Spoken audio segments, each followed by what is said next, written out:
I'm Dr. Steven Nissen. I am the Chief Academic Officer of the Heart, Vascular, and Thoracic Institute at the Cleveland Clinic. Well, first of all, the target is lipoprotein A, and increasing amounts of research have linked elevated levels of lipoprotein A to two disorders: atherosclerotic cardiovascular disease and aortic stenosis. It's been an untreatable disorder for decades, and now with some contemporary science, it's treatable. And so there are a series of nucleic acid-based therapeutics, that's either DNA or RNA-based therapies, that can lower lipoprotein A by as much as 90%. And so having a treatment for an untreatable disorder is a very big deal. So I'm reporting on the results of a phase 2 trial of 180 patients of a drug known as Zerlasiran.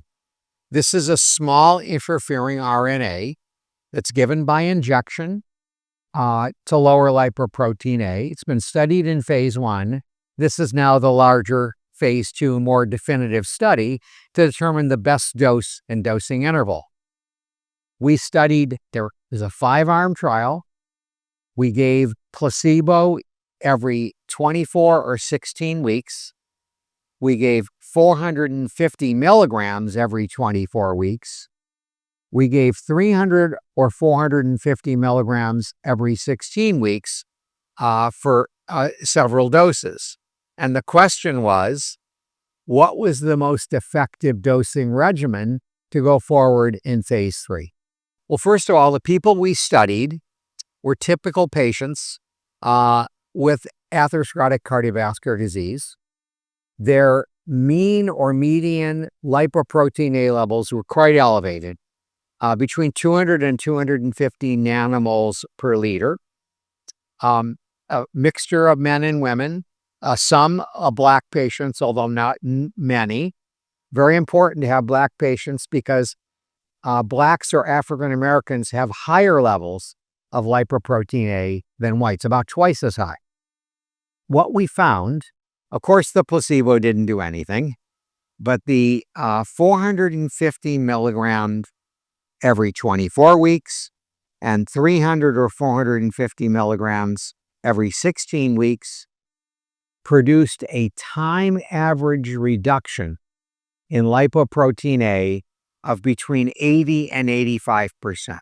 So very effective knockdown of serum levels of lipoprotein A. This now tells us that we can give this drug in phase 3 relatively infrequently.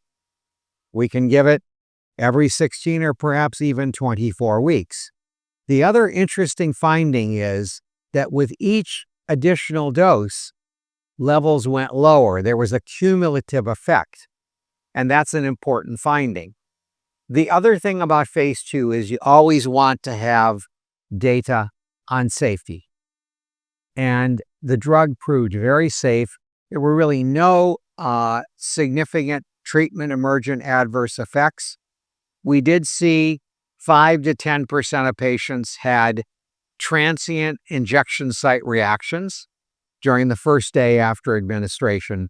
That's true of every biologic, including vaccines. You get some pain or perhaps redness at the injection site, but otherwise very well tolerated. So we were very pleased. One of the conclusions that I am telling the audience about is that we now need to find these patients because therapies are coming.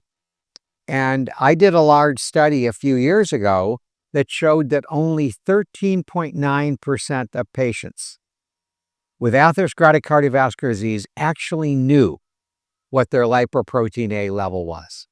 So we have this large group of people with a very serious disorder that don't know they have it. And we now have emerging therapies that are potentially going to reach approval in the next few years, but we have to find the patients. Well, the company that did this study, known as Silence Therapeutics, will now need to make a decision. Do they want to go forward with a very large phase 3 cardiovascular outcome trial, and how will they want to design that trial? as I'm sure everybody knows, these trials are big. They're very expensive. We needed to have phase 2 data that could give us a reliable dose and dosing interval. But now the big decision is whether they make the investment in a huge phase 3 trial. And I'm sure they will be considering that very carefully.